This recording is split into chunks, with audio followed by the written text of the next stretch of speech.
Okay, cool. So I was wondering if you could tell me what your specific role is a part of community servings. Sure. So my role title is Senior Communications Manager, and I joined the organization in February of this year, and I have sort of a dual focus. I support communications for the development team, which within community servings, historically, we're a philanthropic organization, and philanthropic sources fund the services that we provide our clients.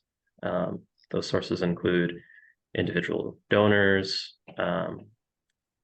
government, government funding, like through the Ryan White Foundation, and corporate foundations do provide funds for what we do.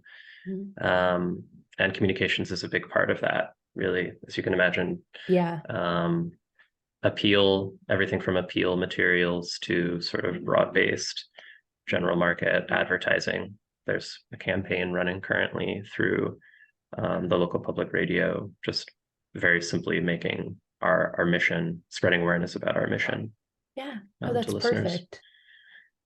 But so that's sort of one half, and then the other half of what I do pertains to business development and strategy. So there is a team within community servings that sort of looks holistically at growth strategy for the agency.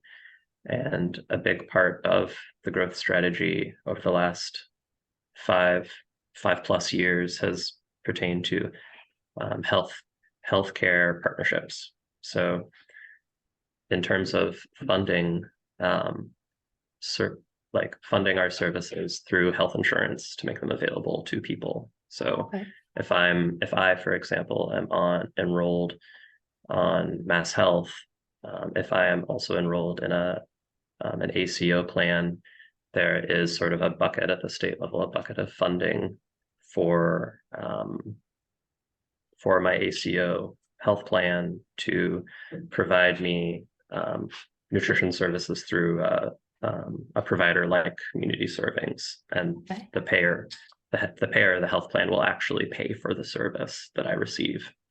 So that's a growing um, portion of our business, and there's a lot of communications that needs to support that, to refer audiences. Refers for community servings are often primary care providers, dietitians, caseworkers, and care coordinators, um, healthcare professionals who refer their patients to our services.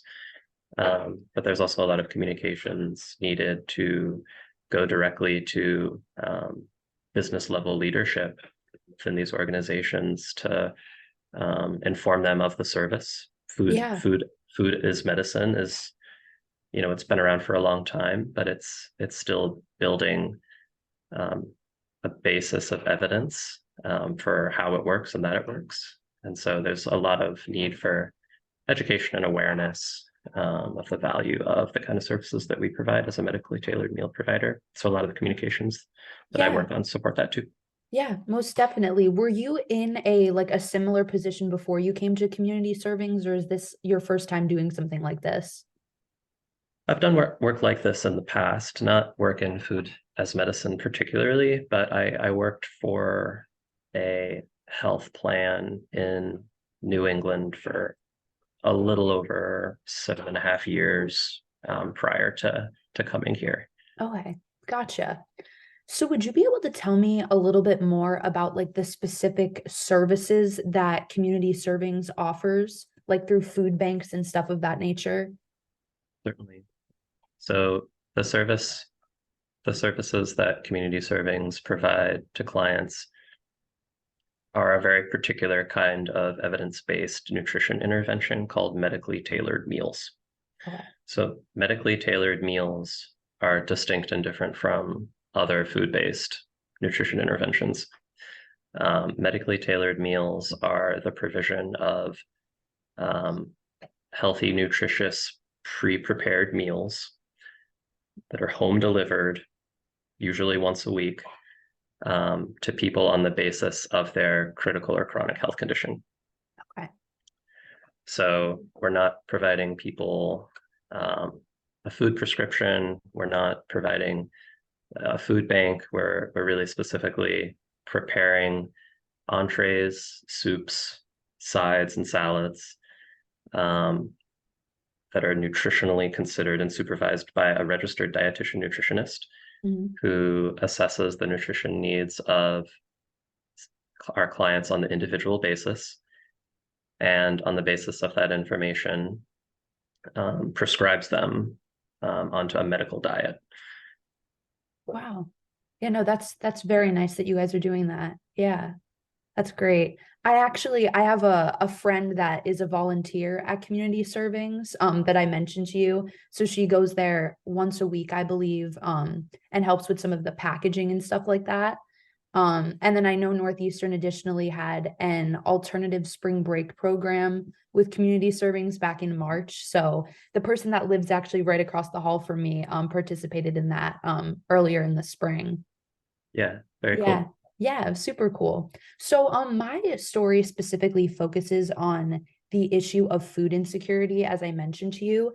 And I was wondering if you could just go like a little bit more in depth about how Community Servings is combating the issue of food insecurity. I know you gave a few examples before, but anything additional would be Yeah, awesome. yeah, yeah. Community servings is truly trying to truly at a broad level create access to nutritious food for for people who are facing challenges on two fronts. One is the front of illness and their personal health, Mhm. particularly diet related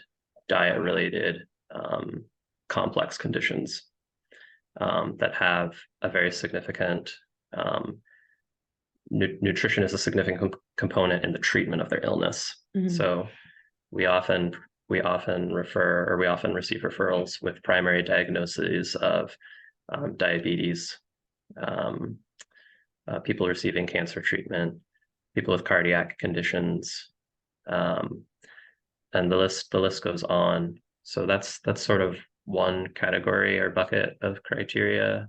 But the other challenge that our clients face is that they, for a variety of reasons, are most of them economic, are unable to access nutritious meals independently. Mhm. Meaning we're providing them sort of the support and the structure and the regular nutrition that otherwise would be very difficult for them to access. Yeah. A lot of our clients are experiencing daily living limitations, um, limitations with respect to mobility. Many of our clients are unable to get out to the grocery store Mhm. or unable to leave their home.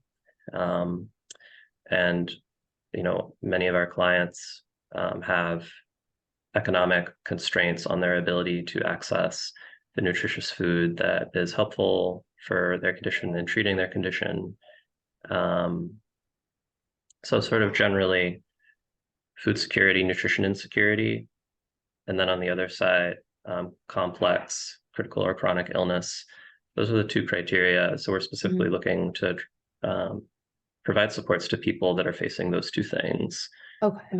within the so the work that we do, nutrition insecurity, is really within the larger category of food insecurity. So Mhm. we're looking to do something a little more narrow, which is specifically provide the nutrition that's going to treat an illness for people who are unable to access that nutrition independently. Okay. Gotcha. Are a lot of the residents that you serve, are most of them in like the Jamaica Plains community, or is it like all around the Boston area? Yeah, throughout Massachusetts and throughout Rhode Island, Oh, we can wow. we can serve anybody in either state. However, because of our because over the past 30 years we have we sort of started in Boston. Hmm. There's certainly a concentration of clients that are in the city itself. Yeah. No, that makes sense for sure. So, the last question that I kind of had is, what are the forces that you believe are contributing to this greater issue of food insecurity, specifically either in the Boston area or around in either Massachusetts or Rhode Island? Yeah.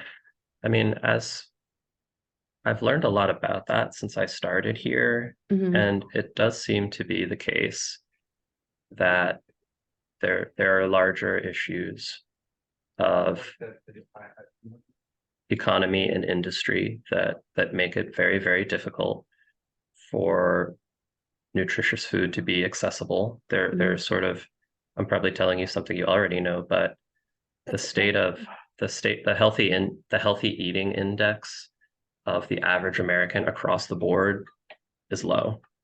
It's substandard. Mhm. Um, and when it's substandard for the average American, when you put into the mix issues of economic vulnerability and illness, there's a we started a deficit. Like the average American does not, have a healthy diet. Um, and there are a lot of reasons behind that, and the reasons are very complex. But I think personally, a big contributing factor is that it's very, very difficult Mhm. to maintain a healthy diet independently. Yeah. Um, when the food that's most in your face, that's most within reach for the average person every day, is a shelf stable, highly like ultra processed Mhm. product that is not conducive to the nutritional needs Yeah. of like your nutrition needs generally. Yeah, like in replace of like a typical grocery store, it could just be something like a convenience store that's only offering processed foods and things like that. That's where my mind is going to first in Yeah, considering your question. Yes. yeah, yeah, most definitely. Well, thank you so much for just taking, around like 15 minutes to answer some of my questions. I really, really appreciate hearing all of your insight. It was wonderful. Yeah, no Yeah. problem. Well, Happy to thank talk. you. Yeah, thank you so much. I hope you have a great rest of your day. You as well. Good All luck to right. you. Bye. Thank you.